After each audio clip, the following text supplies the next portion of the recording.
اس کی انوگریشن پہ آپ کو میں آج خاص طور پہ مبارک دیتا ہوں، خراج تحسین پیش کرتا ہوں۔ مجھے بڑی خوشی ہوئی کہ ہم اب ٹیکنالوجی کی فیلڈ میں آگے بڑھ رہے ہیں۔ میں نے اس اوکیزن پہ، کیونکہ میں پاکستان کے ساتھ ساتھ ہی بڑا ہوا ہوں، تو میں یہ ضرور کہنا چاہتا ہوں کہ ہمیں جس طرح ہم آگے بڑھ رہے تھے ایک وقت پہ، ہم اس تیزی سے اپنے پوٹینشیل کے اوپر نہیں پہنچے۔ جو پاکستان آج سے 50 سال پہلے جو اس کا پوٹینشیل تھا، جو دنیا میں جس طرح ہمیں دیکھا جاتا تھا اور جس طرح ہم دنیا کو دیکھتے تھے، وہ جس ٹریجیکٹری پہ پاکستان اوپر جا رہا تھا، مجھے بھی اور بھی میری جنریشن کے پاکستانیوں کو بہت افسوس ہوتا ہے کہ ہم اس پوٹینشیل پہ نہیں پہنچ سکے۔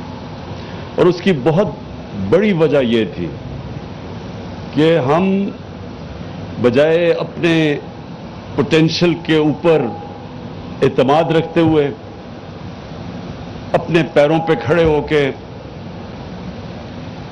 اپنے جینیس کو استعمال کرتے ہوئے آگے بڑھتے، ہم جو راستہ کھوئے ہیں، ہم ایک آسان راستے پہ چلے گئے، امپورٹ لیڈ اکانومی بن گئے، ڈپینڈنسی سنڈروم آ گیا، ایڈ کے اوپر امداد، فورن ایڈ کے اوپر ایک ریلائنس آ گئی۔ ہم نے اپنی قوت پہچانی نہیں، کیونکہ جب بھی کوئی وساکیوں کے اوپر چلتا ہے تو اس کی اپنی جسمانی قوت کمزور ہو جاتی ہے۔ اللہ نے انسان کو بنایا ایسا ہے کہ جتنا وہ ریزسٹ کرتا ہے اتنا طاقت آ جاتی ہے۔ یہ اللہ نے انسان میں یہ صلاحیت دی ہے کہ اگر میں ایک بڑا بوجھ اٹھاتا رہوں اپنے بازو سے، میرا بازو مضبوط ہو جائے گا۔ میں اس کو نہیں استعمال کرتا، وہ بالکل سکڑ جائے گا۔ تو قومیں بھی ایسی ہی ہوتی ہیں۔ قومیں جب اپنے پیر پہ کھڑی ہو جاتی ہیں اور فیصلہ کرتی ہیں کہ وہ سب کچھ خود کریں گی، اللہ قوم کو مضبوط کر دیتا ہے۔ میں مدینہ کی ریاست کی اس لیے لوگوں کو مثال دیتا ہوں کہ وہ دنیا کی تاریخ میں ایک ایسا ماڈل تھا جس ماڈل کے اوپر وہ لوگ جن کی حیثیت ہی کوئی نہیں تھی، عربوں کی حیثیت ہی کوئی نہیں تھی دنیا میں، کیونکہ 2 سپر پاورز تھی۔ اللہ ہمیں حکم کرتا ہے کہ نبی صلی اللہ علیہ وسلم کی زندگی سے سیکھو۔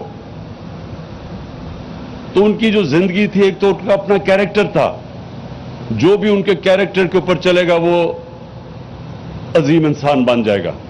اور جو انہوں نے ریاست قائم کی مدینہ کی، وہ بھی ان کی سنت تھی۔ تو جو ریاست ان پرنسپلز پہ چلے گی، وہ ریاست ایک عظیم بن جائے گی۔ تو وہ ریاست نے ہر مشکل وقت گزارا شروع میں، اور کوئی جب نبی صلی اللہ علیہ وسلم نے 2 خط لکھے،